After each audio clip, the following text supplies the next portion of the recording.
everybody, and welcome to this all-new episode of the Northern Virginia Sports Report. I'm your host, Monica Moore, and we have a great show for you tonight. Paul Frummel joins us in the studio from the Fairfax Times. And as usual, we have lots of news and notes and stories from around the region. But before we jump into everything, we want to thank the folks that help make this program possible. First of all, our good friends at CCI Screen Printing for all of your screen printing needs. Also, special thanks to Craig Sturbutzel for the fantastic photos that you see during tonight's program, as well as to our good friend Dan Sousa for all of the photos and other content that he provides. Don't forget that you can get copies of this program at www.pressboxvideo.com, and you can check out our website for highlights, interviews, and lots more in our Video Vault feature. You can become a fan of the Fairfax Sports Network on our Facebook page. And don't forget to send us any news, notes, story ideas, or suggestions that you have. Well, as usual, we want to start off by talking about a couple of news and notes from around the region. First of all, congratulations to Loudoun County's Kendra Holmes. She's announced that she'll be attending Lincoln Memorial next year to play basketball. Of course, Holmes is one of the most phenomenal athletes from around this area in basketball. She holds both the single game and single season records in rebounding for Loudoun County, 31 rebounds in a game that she has had, as well as 337 in a season. Last year, she was the 2009 Division IV State Player of the Year. Also, congratulations to McLean's Colleen Warren, who has announced that she'll be rowing next year for the University of Virginia. And finally, just a little more basketball news that we want to talk about. The Division IV AA Player of the Year and Coach of the Year has been announced. Kelsey Buchanan and Jason Eldridge from over at Freedom, and then two players from Loudoun County, including Kendra Holmes, who we just talked about making the second team. But of course, well-deserved honors, Paul. We've talked so much about that Freedom basketball team, but they had a storied year this year, storied year last year, so certainly not a big surprise about either one of those. Yeah, when you win the state championship in back-to-back years, obviously the coach and the best player on the team is going to get a little bit of credit. Well, as we talked about last week, this week we will be concluding with our second half of our spring preview episode, getting to some of the sports that we didn't get to talk about last week. And so first tonight, we want to start off by talking a little bit about rowing, a sport that doesn't get as much attention as we think that it should. So the first big rowing event of the year happened last weekend, the Polar Bear Regatta. And this is one of the best rowing events of the season. Of course, the Polar Bear Regatta, because the weather is always horrible, and it was a balmy 43 degrees out on the Occoquan for this one. One team was even wearing sweatshirts, which is a little unheard of in rowing, but Thomas Jefferson winning by 2 boats length over Robinson in this one for the boys. So a great victory for Thomas Jefferson. And then for the girls, it was Robinson who had the big win with a great time over Oakton, but obviously just the first race of the season. So lots more rowing still to come. And Paul, we've talked so much about how all of our spring sports have been impacted by the weather, but rowing was a sport that was really impacted. Mount Vernon, their school, they had a tree fall and destroy some of their boats during the snowstorm, and so they're trying to recover a little bit from that. And then rowing, obviously, with all the rain, can impact them and the water conditions out on the Occoquan. So, but great job for Thomas Jefferson and Robinson. Now we'll go ahead and segue into some girls soccer, and tonight we're going to be highlighting the McLean girls soccer team having a great season so far and talking a little bit about them, because obviously they are the defending Liberty District champions. In this game last year, a lot of people still remember this one because of the way that it went down, because McLean had a player get a red card. She got ejected from the game, and so they had to finish this one up with just 10 players out on the field. They really banded together and got this big victory, and so it was really a testament to what a strong club that they were last year. Of course, they were led by Andy Romness last year, one of their strongest players, and we're hoping to have Andy on the phone to join us in just a little bit, but they picked up right where they left off coming into this season, already having a couple of really big wins, scoring a lot of goals so far against teams like Wakefield and Marshall, and then a big win over Centerville that they've had. And so McLean is certainly one of those teams to watch and keep your eyes on. Of course, their big rival is always Langley, and so that's going to be a game coming up later on in the season. But earlier today, I did get to talk with Logan Tapscott, who is the goalkeeper for the McLean girls soccer team, and she joined us this week in the Players Lounge. I'm delighted to be joined by Logan Tapscott, the goalkeeper for the McLean girls soccer team. Logan, thanks so much for joining us. It's glad to be here. Well, Logan, obviously you guys are having a phenomenal season so far, and one of the big wins that your team had was your big win over Centerville 1-0. And I know you had 8 big saves in that game against a very tough Concord District opponent. Can you talk a little bit about that game, what you guys did well? We just kept on attacking to make sure we get that goal. We challenged the goalkeeper, and then we did not make like any big mistakes, so they don't go in and get a big shot on us. And what was your strategy back in the goal? I make sure that I remember her from last year when we played her in regionals, that she can kick far. So I have to remember that do not overcommit, just hold back a little bit so I can make those saves. Now, as a goalkeeper, you defend a lot on your back line. So can you talk a little bit about the defenders that you guys have this year? We have Casey Alexander, who didn't play the Centerville game. And replacing her was Ali Ansel, her first start, and she did great. She defended well, and she made some great crosses too. We had Caroline Gray, who's fast and can do great goal kicks. And then we have a new player who's a freshman, Evelyn, who's really good and fast too, and can attack. And then Mary on the other side, who can also cross too. Now, obviously, you're one of the seniors on the team this year. Can you talk a little bit about how you view your leadership role out on the field? I just tell everyone, hey, just settle down. We can get this. We can do this. And then I just control the field like a goalkeeper should. And I try not to panic when situations are bad. Now, I know that after spring break, you guys have a big game against Hayfield coming up. Are there specific things that you guys are focusing on?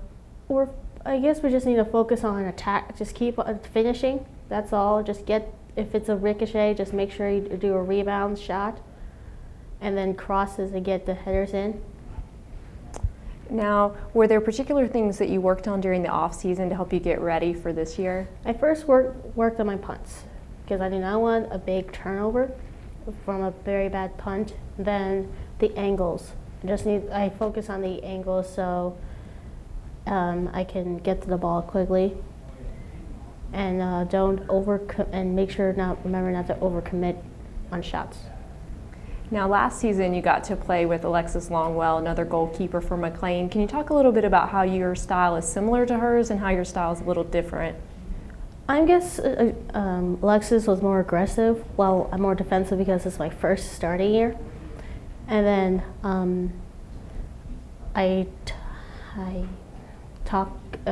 we both talk to our teammates. We make sure everything's not bad, and that's pretty much it.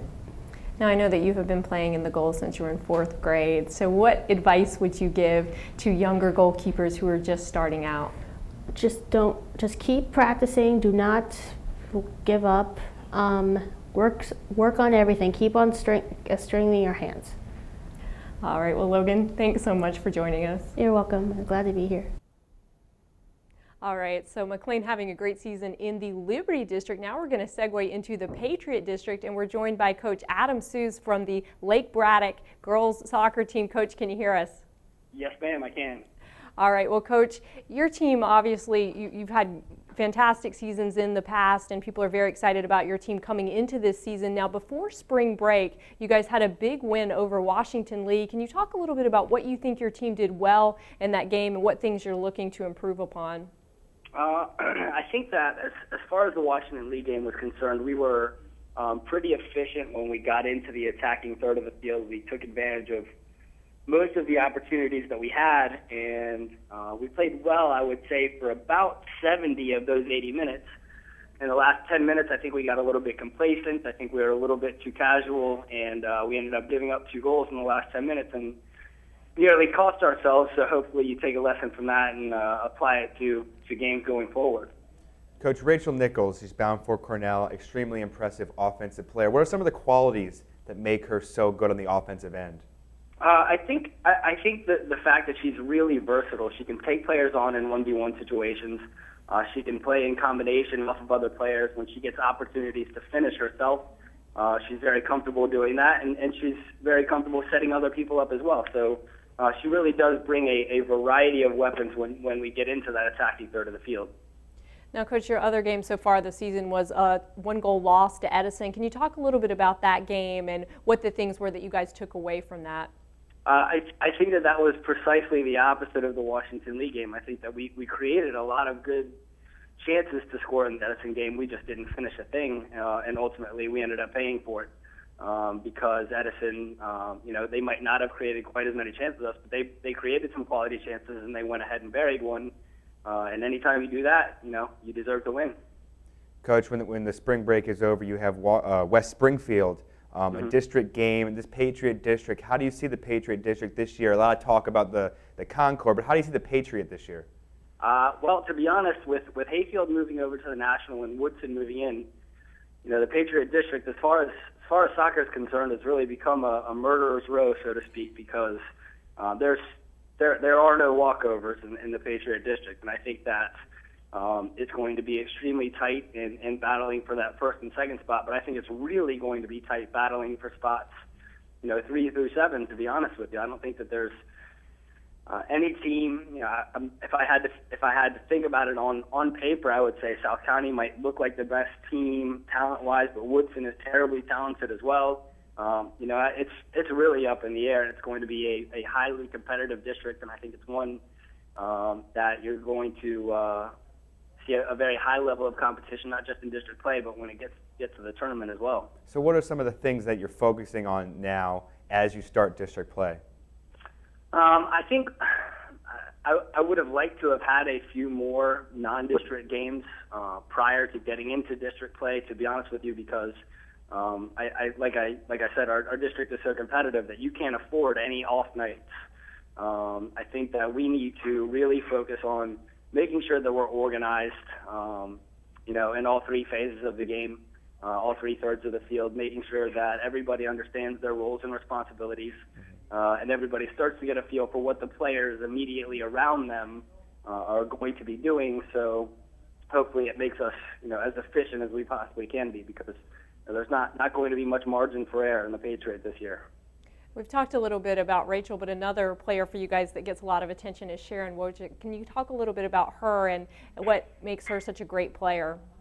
Well, Sharon is, when we get into, especially in the attacking third, I mean, she is really deadly when you get in and around the goal. And she's also, similarly to Rachel, she's very creative, and she can play lots of nice little balls to other players around her, but she is also a very, very capable finisher, and she is the kind of player that if you give her a crack of daylight, she's going to make you pay for it. So, hopefully we can get a productive year out of her as well. We've talked about some of your offensive players. What about your defense? Who are some of the defensive standouts? I'm not sure that we have necessarily a standout. We have some experience coming back there, and a senior in Ali Frody and a senior in Katrina Berlin. And we have good, capable players back there, but really back there for us, it's going to be about discipline. It's going to be about making sure that we have a lot of communication, that everybody understands exactly what the other players are responsible for and what they're responsible for, because with the bevy of attacking players that we're going to see night in and night out, like I said, there's not much margin for error. So particularly in the back, we need to be very sound. Now, Coach, has there been any player, a couple of players that you feel like have really stepped up their game from last season to this year? I think that we have quite a few people who are capable of being that person. I think until we really get further in the season, I'm not quite sure who it's going to be, but hopefully I'm pleasantly surprised at the number of people we can get to step up and really have a bit of a breakout year. And is there any particular game that you guys have circled on the calendar? Obviously, you don't look too far ahead, but a big rivalry game or one of the big ones that your team's looking forward to this year? The way the Patriot is shaping up, every game is huge. So I think that as far as we're concerned, we are really going to have to operate, under the assumption that the next team we play is the best team we play, no matter who it is. All right, Coach. Well, thanks so much for joining us. Okay, thanks a lot. Coach, thanks. Yeah, Monica, we mentioned when we saw W.T. Woodson come in to the Patriot, we saw Woodson, they played in the Liberty District final last year. Now they're coming into the Patriot District, so that makes things tougher in the Patriot. Because, we talk a lot about the Concord District, the Oakton, Westfield, Robinson, Chantilly. But the Patriot District, it's just as tough this year. It's going to be, as you said, a murderer's row. I think that's exactly right. And you're talking about, Paul, that Liberty District final against Woodson and McLean. Mm-hmm. Woodson was the #1 seed in the tournament last year. They were the top team in the Liberty coming into that game because they had defeated McLean during the regular season. They were an extremely strong team, and people are expecting really big things out of them again this year. And then, as Coach Sue said, South County, people have high expectations for them as well year in and year out. They're always a team that you keep your eyes on. And so really all the districts, I think one of the things that all the coaches I've been talking with have talked about is just the parity, and you look district to district to district, and as Coach Seuss was saying, the battle for 1, 2, 3, 4, it's going to be a really tight race, but it's going to be really exciting as we get closer to tournament time. And look what Woodson's done in the Patriot District throughout the year. This is the first year that W.T. Woodson is in the Patriot District in all the sports. Look what they did in football. Look what they've done during the winter sports. So you've seen them automatically build up the level of the Patriot District just by coming in.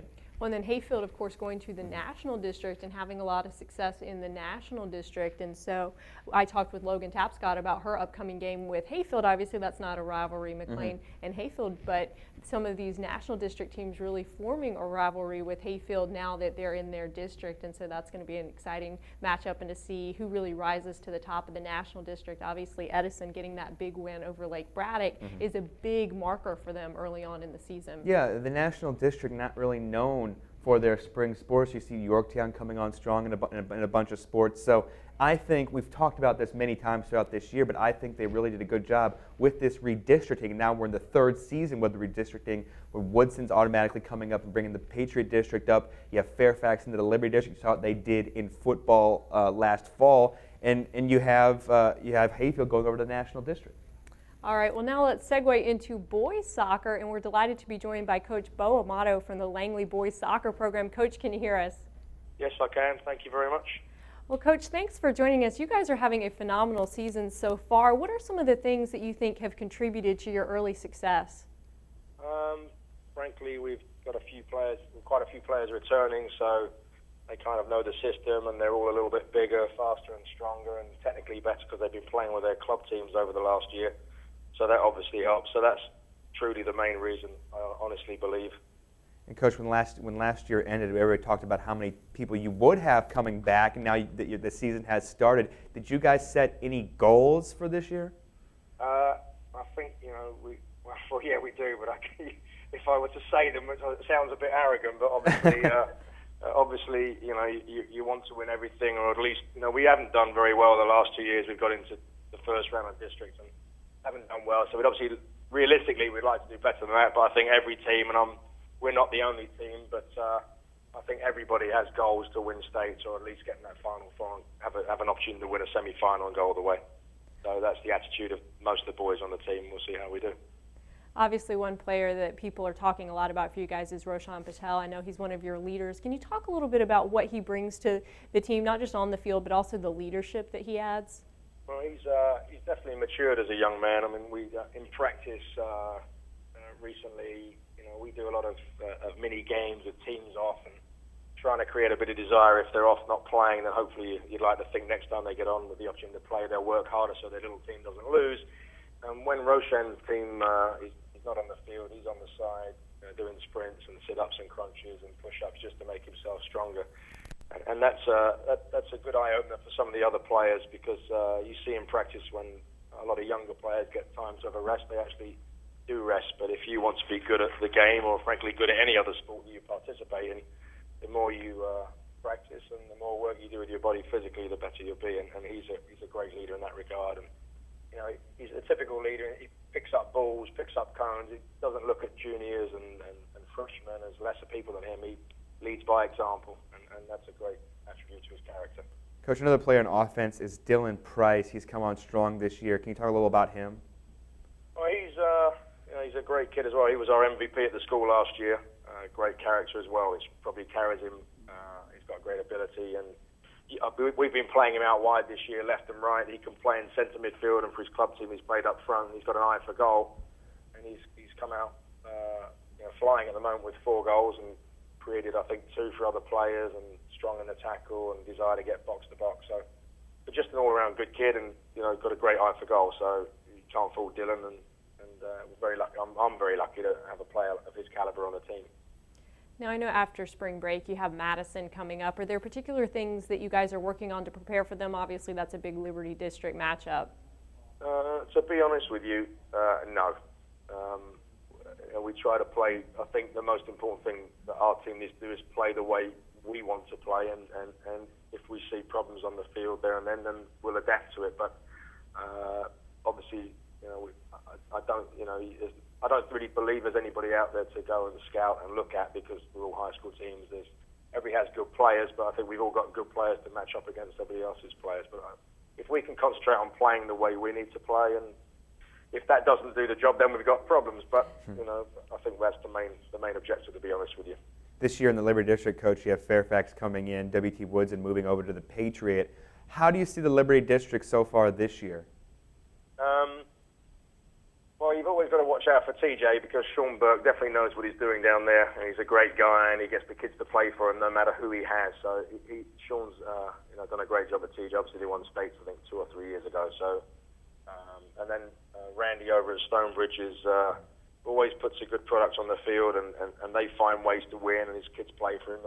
And then lastly, McLean is our big rival. And it doesn't matter. We've had years where we've been terrible, but we give them a good game just because it's such a great rivalry, and vice versa. But McLean are going to be good this year as well. Mike's a great coach.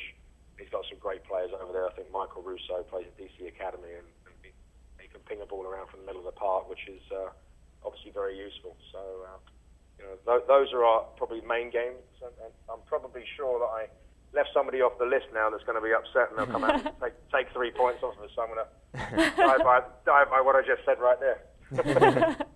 Well, Coach, we've talked a lot about some of your upperclassmen, and who are some of the younger players that you feel like are really stepping up this year and who've really improved from the off-season coming into this season? I've got 2 freshmen. They're now sophomores that will obviously be an impact, I think, in our program. I've got a central defender, Reese Howard. He's a big lad, great in the air, and pretty good on the floor, and got some pace. And another young boy that plays at a local rival of our team. His name's Oliver Detier, and he plays central midfield. He can play out wide. He serves a good ball. But I've got some great juniors. I mean, we're very lucky. I'm lucky to have the boys I've got. It's not really me. It's the coach is sometimes as good as the players around him, and I'm not gonna be unrealistic. The fact I'm very lucky to have got some good Great Falls players in our program, and some McLean players, and overall character's good. The only question mark is if we're in a tight game, will we show up and play, which is something in the past we've never done. So that's really my challenge to the players. We can beat teams on time to be pretty and the weather's nice, but if the rain comes lashing in at 90-degree angles and it's a bit nippy and the tackles are flying, do we want to play then? And I'm looking forward to that first game to find out if we pass that test. If we pass that test, it'll be great. All right, Coach. Well, thanks so much for joining us. Well, thank you ever so much for your time, and enjoy the rest of the season. Hi, Coach. Thanks. Yeah, and he mentioned as well, McLean. We talked about McLean girls. McLean boys, a lot of coaches are saying that's the most stocked team in the region right now, so that should be a great test for aligning, obviously, with the proximity of the 2 schools, their rivals. Well, and McLean, we talked about their baseball team last week. Girls soccer having a good year so far. Boys soccer, people have high expectations. Girls softball, we're going to talk about later on in the program. So McLean really excelling and having at least high expectations for what they could do during the postseason, with as long as they stay injury-free. And so lots to look forward to there. But let's go ahead and now preview some of our players to watch for boys soccer. We didn't get to cover this last week. And Paul, I know you've spent a lot of time researching, talking with coaches around the region. So on this list, who are some players that you're really excited about to watch this season? One thing, Calder Street, he's committed to UNC Wilmington. He's one of the, actually doing a story on him next week in the Fairfax Times. Kevin McBride going to UVA. Also great. But look out for Emmanuel Corva. Right now he's hurt, the sophomore from Herndon. He's hurt right now, but but he is so dangerous, had a great freshman campaign, and obviously Alex Stupa, the senior goalkeeper, one of the best goalkeepers in this area for boys soccer. Yeah, those Herndon players last year, people had high expectations for especially Corvo when he was only a freshman. And so I think a lot of people are very excited about his sophomore campaign and looking to see him when he gets back from that injury. But now we're going to take a quick break from boys soccer because we're joined on the phone by Andy Romness, one of the standouts for the McLean soccer team. Andy, can you hear us? Yeah, I can. Well, thanks so much for joining us all the way from Florida this week. But first of all, definitely wanted to talk with you a little bit. People have very high expectations for your team coming into this season. Last year, you guys won the Liberty District Championship in a very well-remembered game. Can you talk a little bit about that and what that meant to your program? It was awesome. It was just a really good time. The goal that Christina scored was fantastic, and so it really just helped us with confidence for this year. Early on in the season, you guys already have a 9-0 win over Wakefield. You got 3 goals in that game. Can you talk about your team's effort in that 9-0 win? Well, we had trouble starting off. We probably missed like 4 open goals, and then once we got the first one, the other ones just kept going in, and then that's about it. It was just fun. Now, in looking at the games that you guys have had so far this season, it doesn't seem like you have problems on offense, especially looking at the scores. It seems like you have quite a high-octane offense. Can you talk a little bit about how your offense works together as a unit?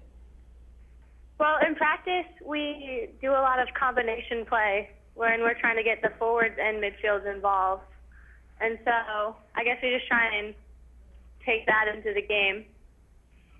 Now starting your junior season, you've been on the team since you were a freshman, so you have a good idea of this McLean team. What are some of the goals that you guys have set this year? We definitely want to try and win districts again and hopefully get farther in regionals than last year. Maybe even a shot at state, but who knows? Well, you've obviously been a standout on this team since you were a freshman. Who are some of the players around you this season that you're really looking to help you guys achieve those goals that you guys have for the year?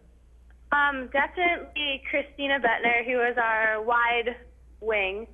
And then on the other wing, we have Katie Jensen. And then Melissa Downey is also very good. And then just our whole defense in general are made up of very strong players. You're also on the McLean basketball team. What's the difference transitioning from the court to the field? And you have to do that quickly as well. Is that tough for you? It's not necessarily as tiring as you would think just because we're all used to playing more than one sport at once. Mm-hmm. But definitely the conditioning is way different because basketball is all short stuff and soccer is more long. Mm-hmm. So, Andy, obviously you guys looking to have a good season. Thanks so much for joining us. No problem. All right, so obviously Andy Romness, one of the best soccer players from around the region. As you mentioned, Paul, also one of the top basketball players from around the region. And we've seen that a few times. I actually did a story on the Collier twins. We've talked about them so much during the basketball season. And again, they transitioned right to the soccer field, and I can't remember which one said it, but one of them said, they're used to being busy. I mean, yes, they're basketball. The other girls in the basketball team, they're winding down after the season, but they're used to being busy. They jump right into soccer, and it's a nice transition to make. Absolutely, and as Andy was saying, a lot of times these athletes will be playing a different sport while they're playing a sport for their schools as well, and so just very busy, but also helping them to transition more seamlessly from sport to sport. And we took a look at some of those scores for the McLean team, and a lot of teams so far, because of the weather, because of this and that, have not been scoring a lot of goals. But look what the Highlanders have been doing under first-year head coach Tiffany Washington. I mentioned that 9-0 win over Wakefield. They did lose to Westfield 1-0, but again, Westfield, one of the top teams in the region, beat Marshall 6-0 and beat Centerville 1-0. So they've had a great start, and their offense is really clicking. All right, well, let's jump back now over to boys soccer because a lot more players to talk about that are on our players to watch list. So we were talking a little bit about players from Centerville. Chantilly obviously has some great players, and now some of those Langley players that we were just talking with Bo Amato about because his team is stacked with talent. Mm-hmm. Yeah, obviously Farhan Khan and Rashan Patel, we've talked about, talented team. Going to McLean again, Tim Whitebread, that's one of the players that a lot of coaches have told me should have an amazing season, one of the best players in this region, just what I'm hearing from coaches. So you're seeing a lot of nice talent on Langley, and a lot of nice talent on McLean. So again, we're trying to get the hype going for that game already, but it should be a good one. And then Mount Vernon, we talked a little bit about how sometimes the National District doesn't get as much attention for spring sports, but Mount Vernon has a couple of great athletes on their team. Danish DeCarty Nelson, one of them, having a great season so far. And then obviously Edison, we'll talk about them a little bit more in a minute as a team, but has had some great athletes in the past. And people, it seems like all eyes in the National District are on Edison to see what they're going to do now that Andy Najjar has signed with DC United. All right, more players to talk about on this list, because Robinson, Paul, they always have so much talent, and I feel like I've talked about Alex McCumbee so much for the past few years. I mean, he's finally a senior, but to me, I felt like, well, did he already graduate? Because he's been such a standout on Robinson's team for so many years, and obviously he's going to want to look to make his senior season count. Yeah, and looking at a couple of Stonebridge players as well. Eric Schmidt over at Washington Lee, Robert DeWald at Washington Lee as well, only a junior, and Samir Bader over at Robinson, also a great goalkeeper. And then South County, Javier Hernandez, one of the best goalkeepers from around the region. South County graduated a lot of talent last year, so people are really looking to see how they're going to deal with that fact. But having Javier back in the goal is a huge plus for South County.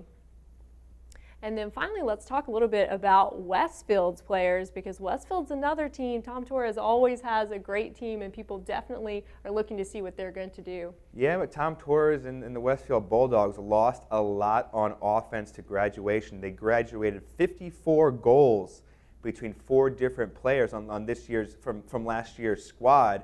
So no surprise that the top returning players for these Bulldogs are a goalkeeper and a defenseman, but they're looking to fill those holes, so don't expect Westfield to have a down year, not at all, because they always have a nice program. And then looking and seeing what they've done so far, obviously have a loss there, some ties, lost to McLean, tied Woodson, defeated South Lakes and Potomac Falls in a scrimmage, but you see there what they lost. They graduated 54 goals. Sean Moran, one of the best players from around the region, off playing college soccer now. And Irvin Herrera, Paul, we saw him play last year in the state semifinals, and I was so impressed with him. I felt like he didn't get as much attention last year because Sean got a ton of the attention. He transferred back to Westfield from Herndon for his senior season. But Irvin Herrera, I just don't think he got as much attention last season as he deserved, because I thought he was stellar in that semifinal game. Murnane sure scored a lot of goals, and he was the state player of the year. But Herrera, he also had the goals, had about 16 goals, and also had about 16 assists as well, around that range. So he did it both. He had a lot of points for the Bulldogs last year.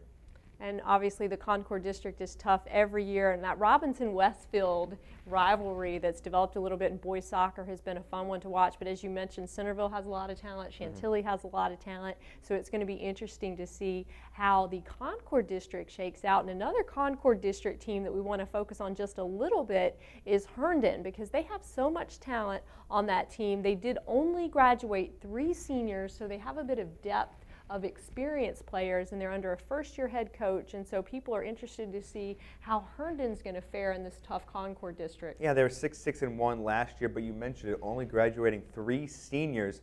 Now they defeated Falls Church. That was just a scrimmage, a nice win, but just a scrimmage. Defeated Lee 3-0, tied George Mason, and lost to South County. So you're seeing a lot of these teams starting out 1-1-1. There's not going to be a lot of undefeated or any undefeated teams, I don't think, in this region, in either boys or girls soccer. But right now, 1-1-1 for Herndon, but they have a lot of talent.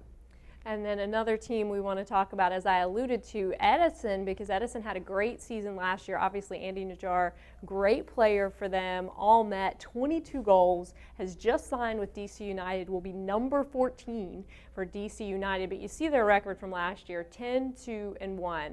But they had a big win over Hayfield right before spring break, and that one really kind of went down to about the end of it. And that was a big statement win for Edison, because a lot of people were wondering how they were going to fare without Andy Najjar, and they're having a lot of players step up for them. Junior defender Ariel Grand launched a cannon to get that last goal for them, and so that they could defeat Hayfield. And so they're ready to step up in Andy's absence. Obviously, they're very happy for their teammate moving on to not only the next level, but really a much even higher level to play for DC United. But they want to make a statement themselves and show people that they're quite a soccer team even without Andy Najjar. All right, now let's talk a little bit about this Stonebridge team, who you talked a little bit, we talked a little bit about with Bo Amato, because they're always a strong team, and squaring off against this this Woodson team and getting the 2-0 win over Woodson. Woodson, a good team, but one thing that impresses me about Stonebridge is they have so much talent. They really share the wealth around. You see there, just looking at the statistics, how many players really contribute on offense. Mm-hmm. And obviously Rainey May, a great coach, has been a great coach for the Bulldogs for some time. Salinas with a goal, Brothers with a goal, Dunn with an assist, and Buckley with an assist. You said it, they're spreading out their offense, so you can't just focus on one player. You see a nice shot there from VivaLoudon.com. Absolutely, and so Stonebridge, I feel like in all the spring sports, they're always such a team to look at, and we'll have a little bit more about Stonebridge later on in the program, but their soccer team is definitely one that you're going to want to keep an eye out for in Loudoun County. And segueing into Loudoun County, one more soccer game to talk about, because always a big rivalry game when Loudoun County and Loudoun Valley square off. Loudoun County really getting the best of Loudoun Valley in this one, and Loudoun County getting off to a good start so far this season. Yeah, anytime you win 4-0, that is a complete blowout for the Raiders, winning 4-0 over Valley. They're 2-0 on the year because they defeated Heritage 1-0 on March 25th. All right, so lots going on in boys soccer, and as we said, just a lot of parity from around the region, and so we're definitely going to keep our eyes on if any teams are rising to the top. But for right now, it just looks like there are going to be a lot of great matchups, particularly when we get into district play and we get some of these rivalry games, because as Bo Amato said, even if a team's having a down year, those are the games they always step up for. Most definitely, you see teams like Westfield, Chantilly, Centerville, Westfield in the Concord District, obviously McLean and Langley in the Liberty. Also Madison and Oakton, different districts, but just a fantastic rivalry. Those close neighborhood rivalries are always great. Doesn't matter how good either team is in any given year. And now we're going to segue into boys lacrosse, and we're delighted to be joined by Scott Mitchell, the head coach of the Stonebridge program. Coach, can you hear us? I can. Well, Coach, thanks so much for joining us. Obviously, your team's getting off to a great start, and one thing, just looking at the numbers on offense, lots of big goal games. Can you talk a little bit about your offense and what it's been doing so well early on this season? Well, offensively, we have a lot of guys returning on that side of the ball, so that, to me, was not a big surprise. You know, returning a guy like Derek Maltz, who last year was an all-Northern Region player, you know, he draws a lot of attention from teams, and that allows a lot of our other guys to step into roles that we weren't sure going into the season who was going to step up, and we've had a lot of guys step up at the attack and midfield position, and just kind of, you know, fill the void that was vacated by some players and just capitalize on opportunities this year. You mentioned Maltz, obviously headed to Syracuse, such a fantastic player. What are some of the qualities that make him so good for you guys? The thing about Derek that when people ask me that question, that I say is the kid has an unbelievable work ethic. He's the type of kid that I have to tell him to kind of back off a little bit. You know, he'll go to the weight room every single day. If you don't tell him to, you got to give your body some opportunity to recover. So he works on his game all the time, and he's got a great outside shot. He's got great field presence, and he just makes the guys around him better. That's just what he does. Now, Coach, this year you have Jesse Southward in the goal, sophomore. Can you talk a little bit about him and what he brings to the team and the improvement that you've seen from him? Yeah, Jesse's a young player that coming into last year, we weren't sure if he was going to be able to step between the pipes, and from day one, he's pretty much been the starter for us for 2 years. The thing about Jesse is that he's now starting to get some of that leadership abilities. Last year, he was the freshman. You know, he was kind of got ragged on a little bit as the lone guy down there, but he's doing a better job this year of not only playing as well as he does, but directing traffic and taking some of the younger guys, even though he's younger, experience-wise, he's a veteran. So he'll take the guys that are older than him, but he knows what he's doing, and he'll take them and he'll point out and he'll tell them where to go. And he's not shy to tell someone when they messed up and what they need to do. So he knows what he's doing. He's been playing for a long time. Coach, right after spring break, you have the defending state champs in there. Pretty incredible defense. What are some of the things you're focusing on when you take on Langley? Well, we actually just typed up and gave out the scouting report today on Langley, and I told the guys Langley is one of those teams that plays the game right. Mm-hmm. They play aggressive and they play smart. And Coach Brewer at Langley, has and will continue to do a great job as long as he's there. You just have to play the same way against them. You have to play hard and you have to play smart if you want to have a shot.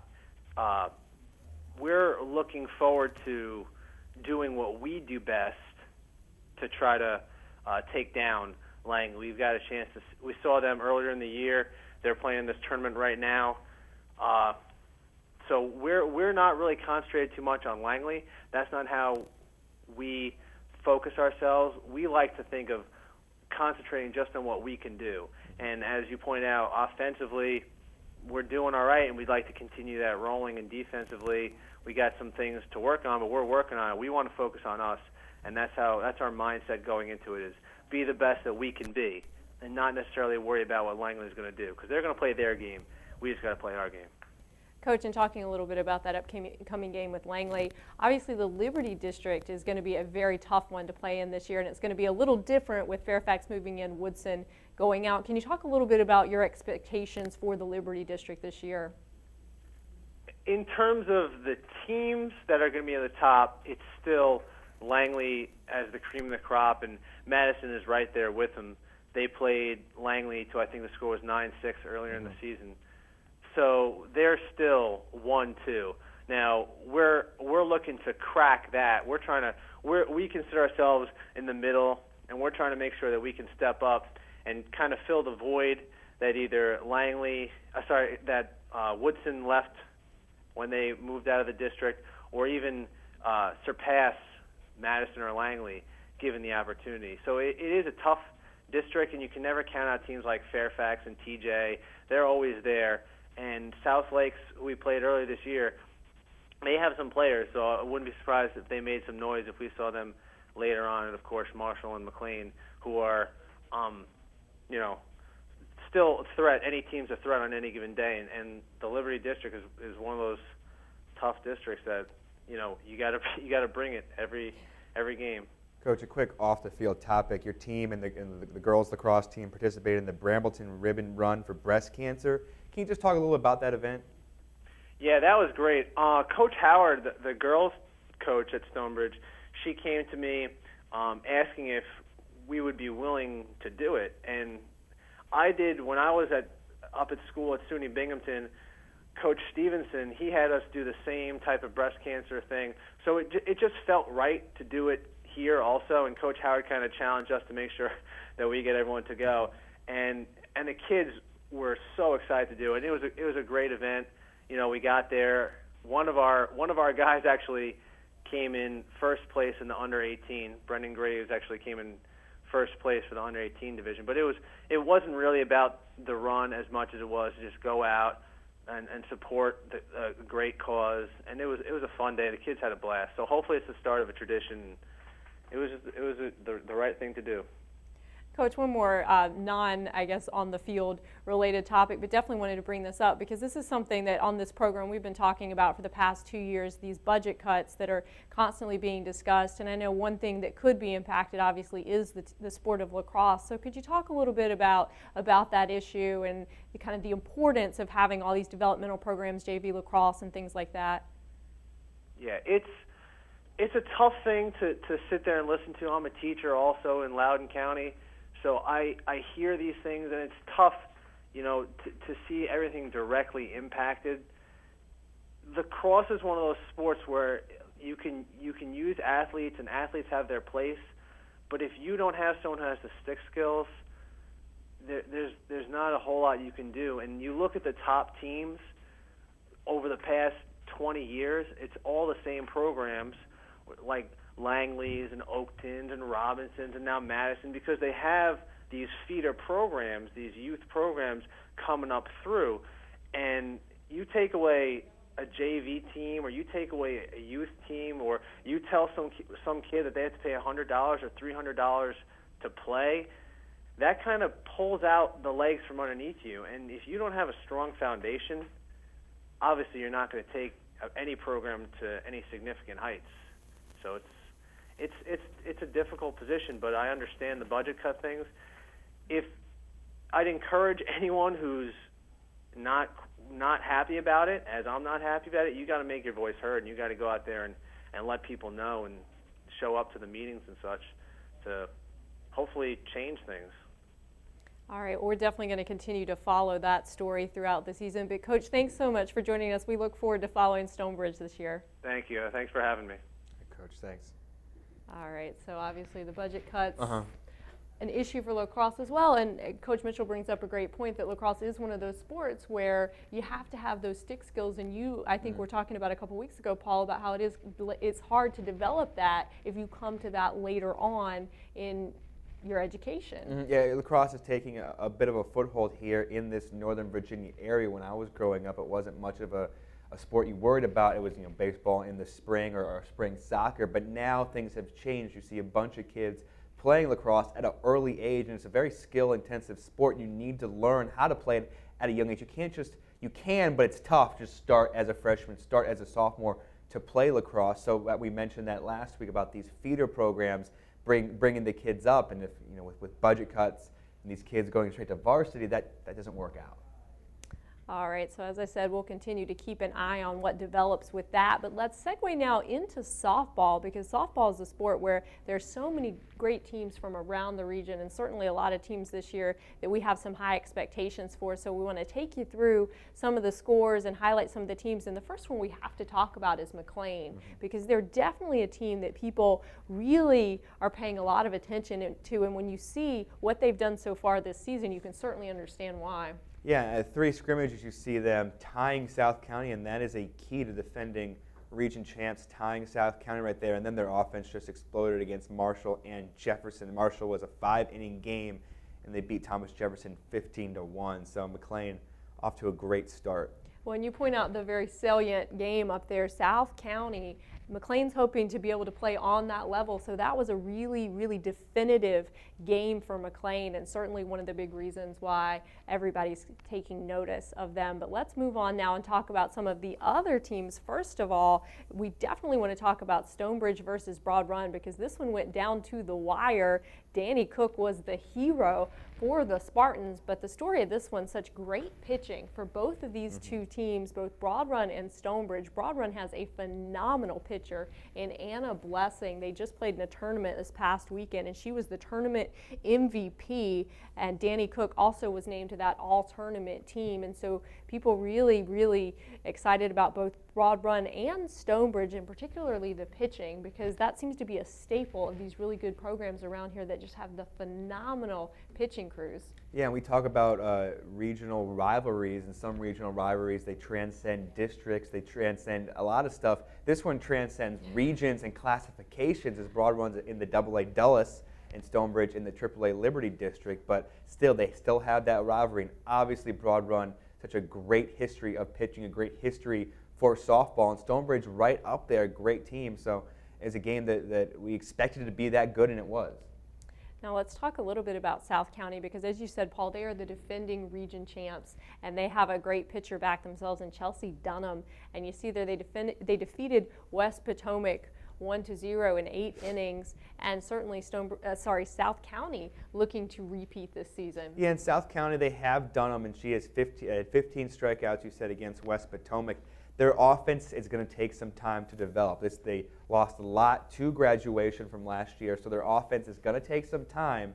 But as Coach Al Thompson told me, all these games are going to look like that. All those games are going to be like, see that 1-1 tie to McLean in a scrimmage, 1-0 over West Potomac. They're going to look like that. There's a lot of parity in softball this year, so they're going to be winning.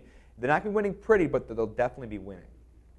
All right, now let's move over and talk a little bit about the National District, because Yorktown's a team that's getting a lot of attention both on and off the diamond there, because you see they defeated Edison 12-2, but also Yorktown is known for their academic all-stars, first in the team-weighted GPA in Virginia. That ranking is done by the National Fast Pitch Association. And so Yorktown, that's an honor that they're very proud of over there, the Patriots are, and that's something that year after year they get recognition for. Yeah, they're 3-0 right now. It's just they're excelling on and off the field, and that's what these high school sports are all about, excelling on and off the field with 3.96. That's incredible.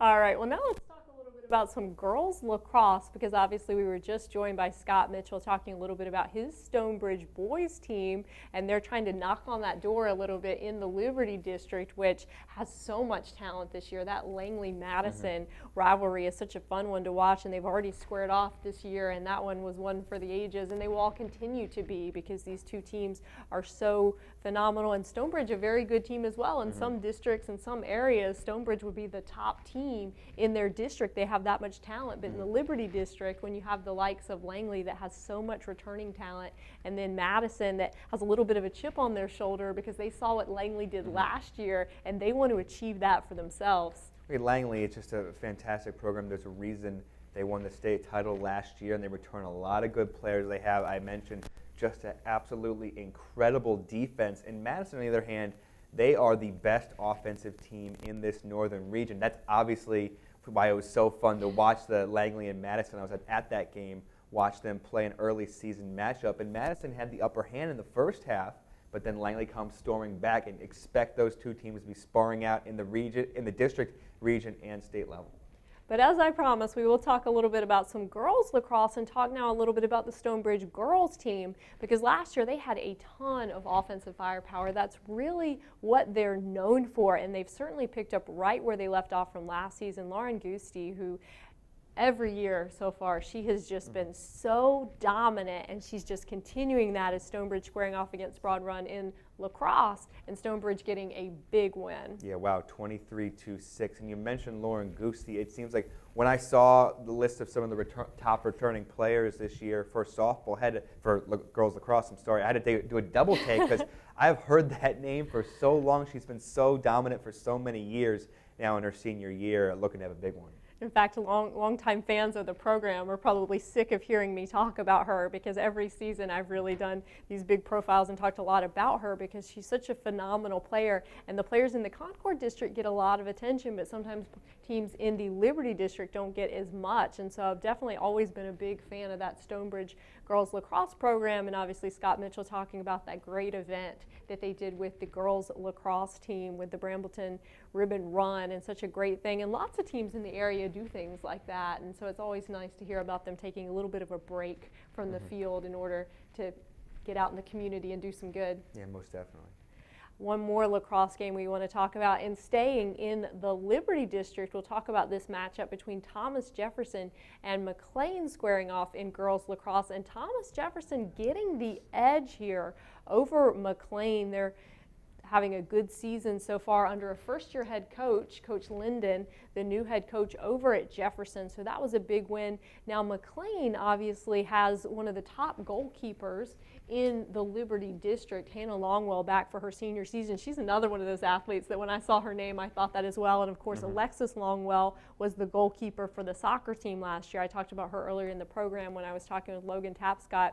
But so she's a great netminder for McLean's. That tells you how good the Thomas Jefferson offense is. Yeah, McLean's, their record doesn't show the talent they have. It didn't show last year in a loss to Jefferson already this year, but they have that talent. They have a good defense, obviously, with that top goalkeeper, so it's a good win for the Colonials.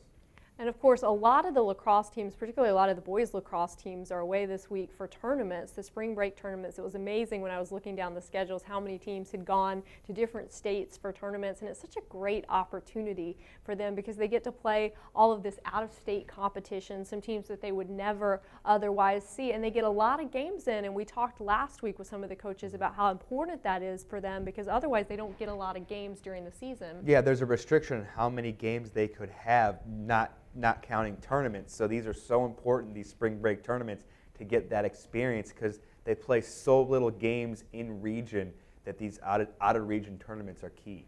Griff Barheit talking about that last week because it is important, and then when you have the weather, you never know what's going to happen if your games get canceled, you can't make them up. That having those extra games in the tournament and just really having all that extra opportunities against out-of-state talent has been really important for a lot of the teams in this area that have been top state-level teams every single season.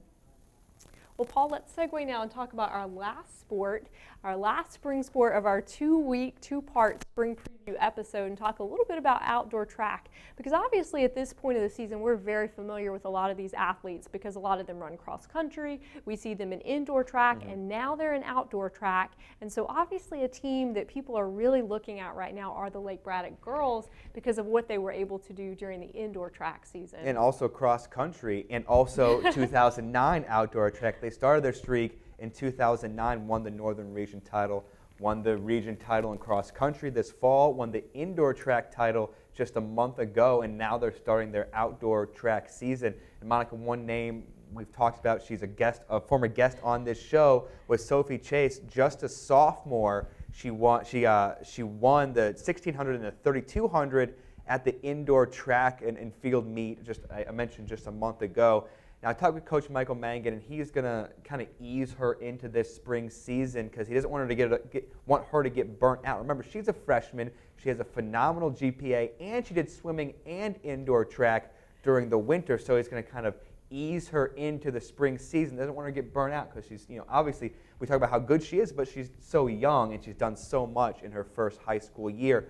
And speaking on the distance runners, and that's where the talent is for Lake Braddock, is in their distance runners. Leanna Epstein had some problems during the cross-country season, broke her foot training for the postseason in the indoor season. She was running out in the snow, actually running on a treadmill during the snowstorm, and broke her foot. It's unsure if she's going to be able to compete during this spring season. That's such a blow for Lake Braddock. But Lake Braddock, just real quickly because we're running out of time, there's distance runners, that's what drives them, but they have some nice sprinters, so look out for Lake Braddock to try to repeat as back-to-back region champions.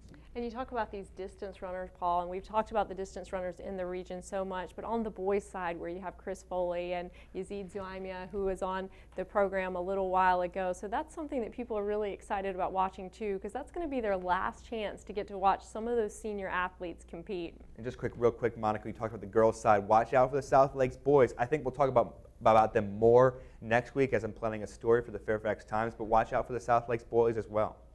All right, before we go, once again, we do want to thank the folks that make our program possible, our good friends at CCI Screen Printing for all of your screen printing needs. Special thanks to Craig Strabutzel and Dan Sousa for the phenomenal photos you see every week.